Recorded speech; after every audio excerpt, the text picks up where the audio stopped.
नमस्कार दोस्तों, आज की इस वीडियो में ऊर्जा ग्लोबल लिमिटेड का टेक्निकल एनालिसिस करूँगा। सबसे पहले आप देखेंगे कि 1 वीक का टाइम फ्रेम लिए हैं। 1 वीक के टाइम फ्रेम पे एक नीचे कुछ इस तरह से लाइन ड्रॉ किए हैं, जो सपोर्ट का काम कर रही है और ऊपर इस तरह से लाइन ड्रॉ किए हैं, जो रेसिस्टेंट का काम कर रही है।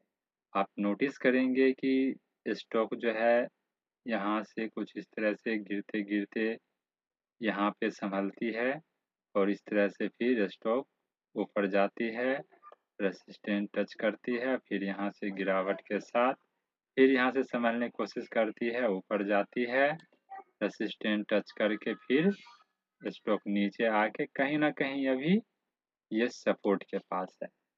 तो हो सकता है यहाँ से फिर स्टॉक धीरे-धीरे, धीरे-धीरे करते कुछ इस तरह का पैटर्न का निर्माण कर सकता है।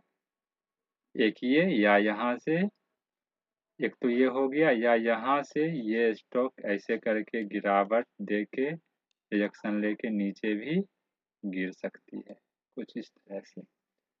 तो ये तो 1 वीक के टाइम फ्रेम पे देख लिए।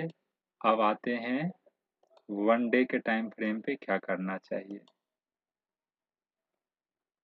तो 1 डे के टाइम फ्रेम पे आप देखेंगे कि स्टॉक एक पैटर्न बना रही है, मतलब यहाँ से गिरती है, फिर संभालने के बाद धीरे-धीरे, धीरे-धीरे, धीरे-धीरे करके ऊपर जाती है। गिरती है, संभलने के बाद धीरे-धीरे, धीरे-धीरे करके ऊपर जाती है, फिर गिरती है। हो सकता है यहाँ संभलने के बाद धीरे-धीरे, धीरे-धीरे करके ऊपर जाए। तो पैटर्न तो यही बन रहा है। तो मगर एंट्री इसमें यदि करेंगे तो कब करेंगे? देखो,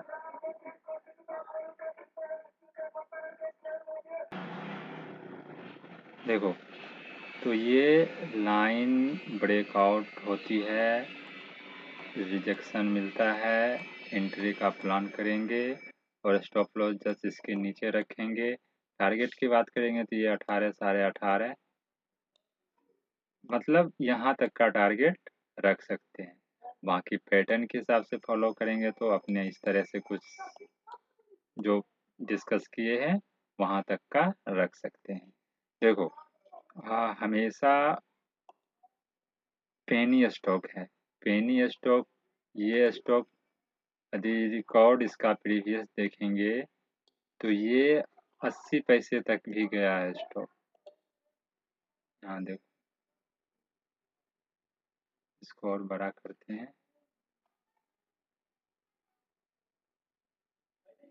ये ध्यान से देखने के बाद इस पे आते हैं।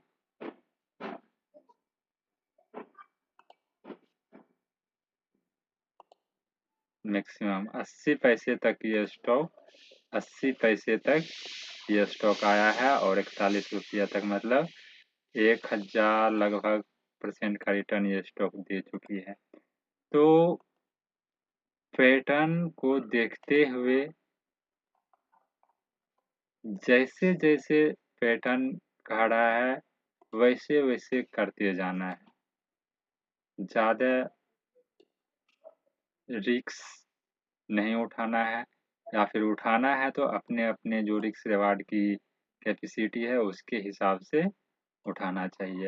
यदि स्टॉक में थोड़ा सा और गिरावट होती है, ये स्टॉक यहाँ गिर गिर के मतलब यहाँ आती है, तो एक रिस्क यहाँ पे उठाया जा सकता है। सपोर्ट को देखते हुए यहाँ उठाएंगे, स्टॉप लॉस चूंकि यहाँ छोटा हो जाएगा।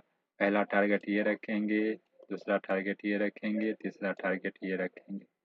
यहाँ देखो, यदि 12 उठाते हैं तो 12 10% 1 रुपया 20 पैसा आता है, मतलब 13 रुपया 20 पैसा आएगा तो 10% मिल जाएगा, मतलब यहाँ यहाँ तक में ही 10 से 15% मिल जाता है, तो कम बड़ी बात नहीं है। उसी तरह दूसरा टारगेट यहाँ, तीसरा टारगेट यहाँ रख सकते हैं। तो कुछ इस तरह से पैटर्न बन रहा है। इस तरह से पैटर्न का निर्माण करते हुए एंट्री एग्जिट का प्लान कर सकते हैं। और पैटर्न के हिसाब से यहाँ तक का यदि हम टारगेट देखते हैं जैसे जैसे ये पैटर्न निर्माण किया वैसे वैसे हम ये टारगेट देखेंगे। तो इसके साथ साथ हमें इसका फंडामेंटली भी देखना पड़ेगा। प्रमोटर्स क्या है, ईयरली रिजल्ट इसका कैसा जा रहा है, क्वार्टरली रिजल्ट इसका कैसा जा रहा है।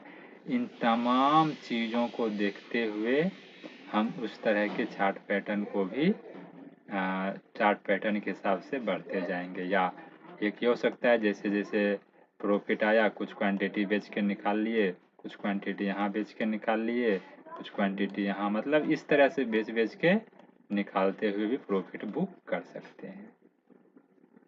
तो फिलहाल इस वीडियो में इतना तक ही। यदि वीडियो पसंद आए हो तो बस लाइक करें और अपने दोस्तों के साथ शेयर करें। चैनल पे नहीं है तो चैनल को सब्सक्राइब करें। और फ्यूचर में ये स्टॉक कैसा रहेगा आप कमेंट में ज़रूर मेंशन करें। तब तक के लिए जय हिंद, धन्यवाद।